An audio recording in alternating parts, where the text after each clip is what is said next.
तो मित्रों, आपको मैंने पहले भी बताया कि हम आगे भक्ति काल के बारे में पढ़ेंगे। तो आइए देखते हैं भक्ति काव्य क्या है।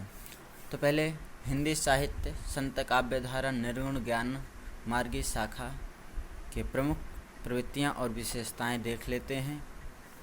तो आइए देखते हैं।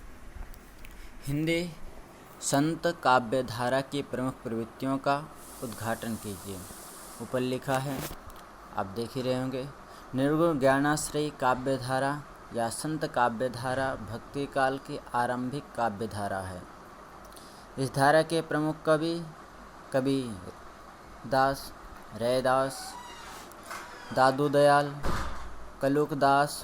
मल्लुकदास, सुंदरदास तथा नानक देव आदि हैं।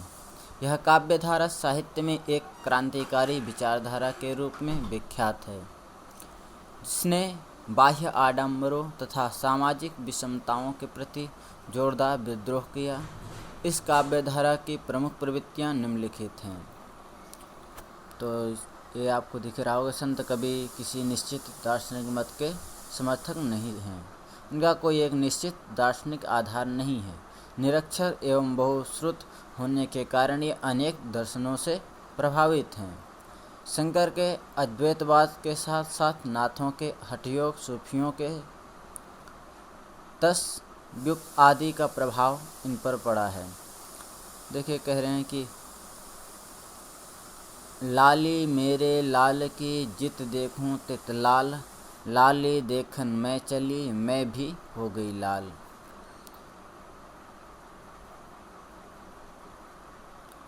निर्गुण शाखा के नाम से स्पष्ट है कि इनका ब्रह्म निर्गुण, निराकार व अमूर्त है, मतलब जिसकी कोई मूर्त नहीं है। संत कवियों का लक्ष्य निर्गुण ब्रह्म की प्राप्ति है।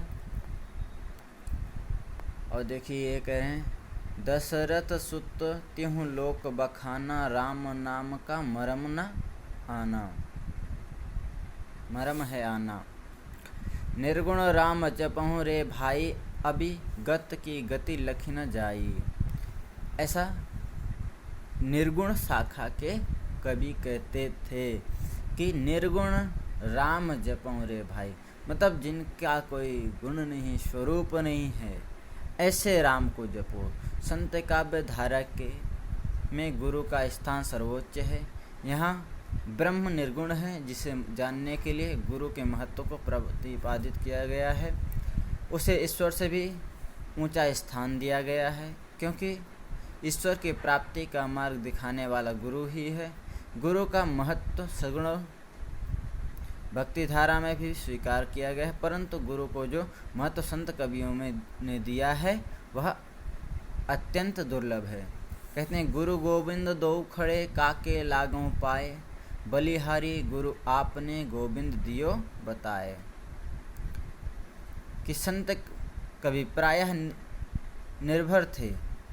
कागज और स्याही को उन्होंने छुआ ही नहीं था। निम्न वर्ण व निम्न वर्ग से होने के कारण उन्हें शास्त्रों से परहेज है, क्योंकि शास्त्र उनके शोषण व वंचन को वैध बताते हैं।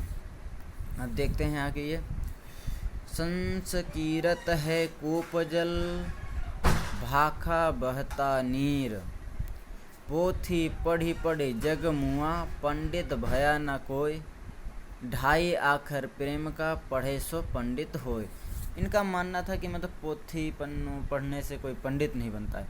देखिए, ये कहते हैं, संत मार्गी कवि शंकर के अद्वैत से प्रभावित होने के कारण माया को मोक्ष प्राप्ति में बाधा मानते हैं, जो मनुष्य में इच्छाएं पैदा करके उसे दिग्भ्रमित कर देती है। नारी को भी ये माया ही रूप मानते हैं।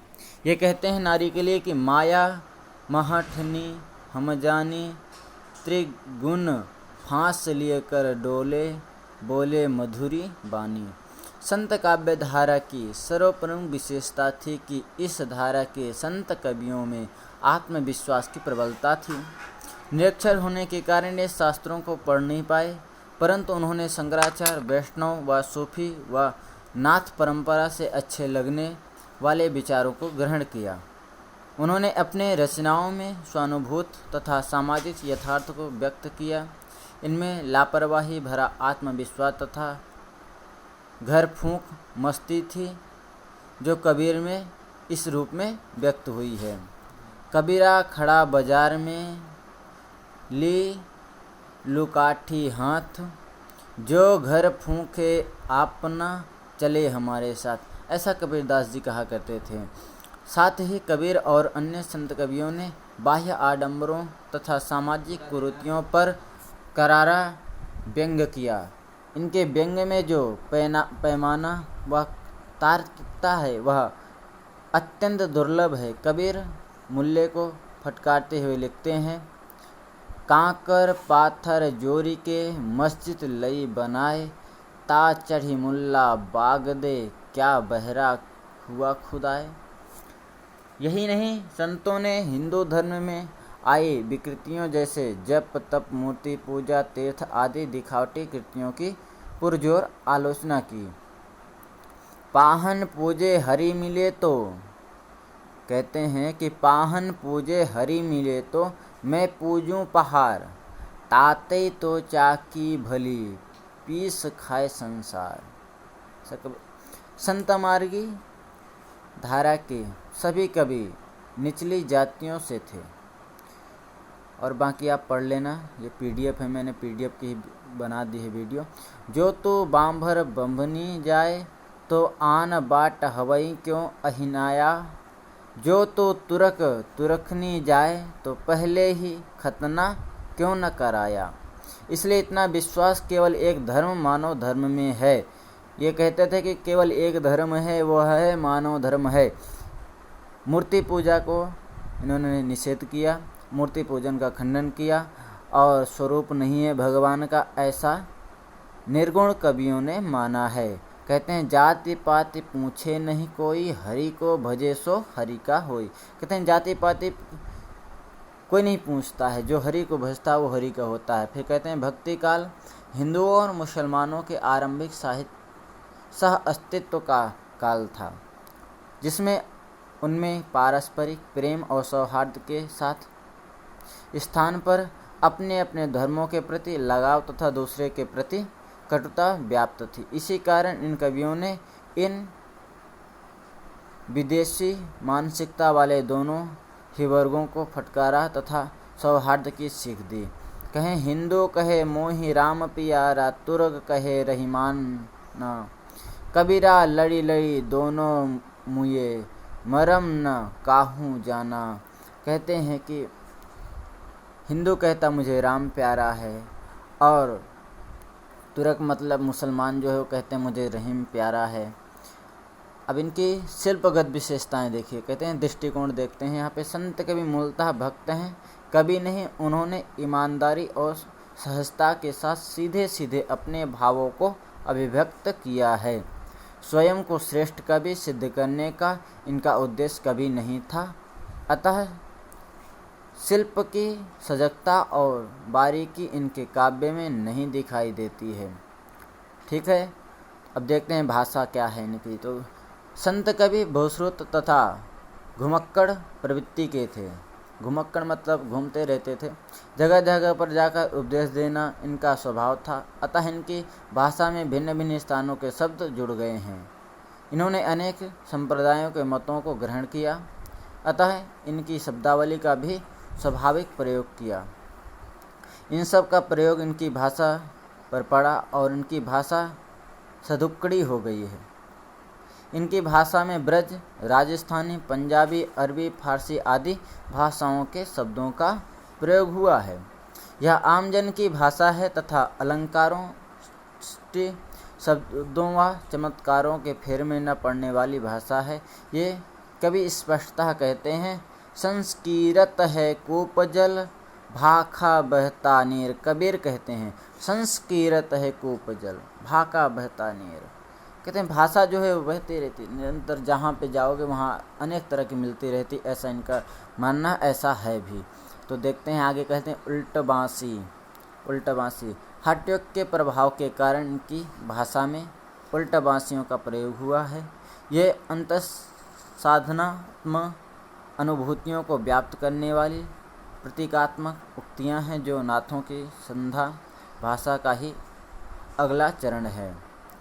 अब मुक्तक काव्य देखते हैं। क्या है मुक्तक काव्य? संतों का सारा साहित्य मुक्तकों में उपलब्ध है।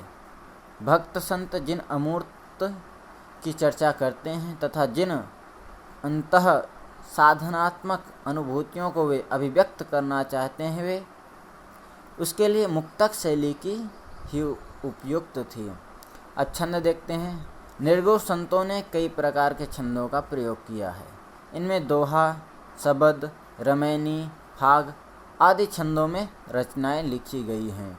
ठीक है, तो कुल मिलाकर संत काव्यधारा भक्तिकालीन साहित्यिक चेतना का प्रस्थान बिंदु है। यह धारा अपने साहित्यिक श्रेष्ठता को लेकर चाहे समीक्षकों में विवाद पैदा करती हो, इसकी सामाजिक क्रांतिकारिता और वंचित वर्गों की पक्षधरता अतुलनीय है। यही कारण है कि प्रगतिशील आलोचनक इनका सही मूल्यांकन करने के लिए परंपरागत साहित्यिक कसौटियों को बदलने की मांग करते हैं और समाजनिष्ठ प्रतिमानों के आलोचक में इनके महत्व का निरूपण करते हैं।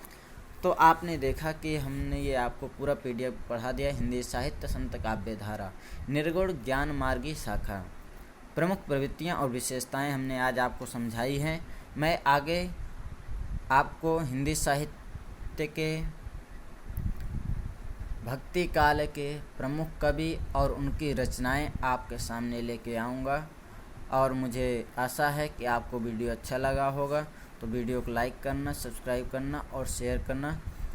और आपको कैसा लगा वीडियो टिप्पणी करके अवश्य बताएं। धन्यवाद, थैंक यू।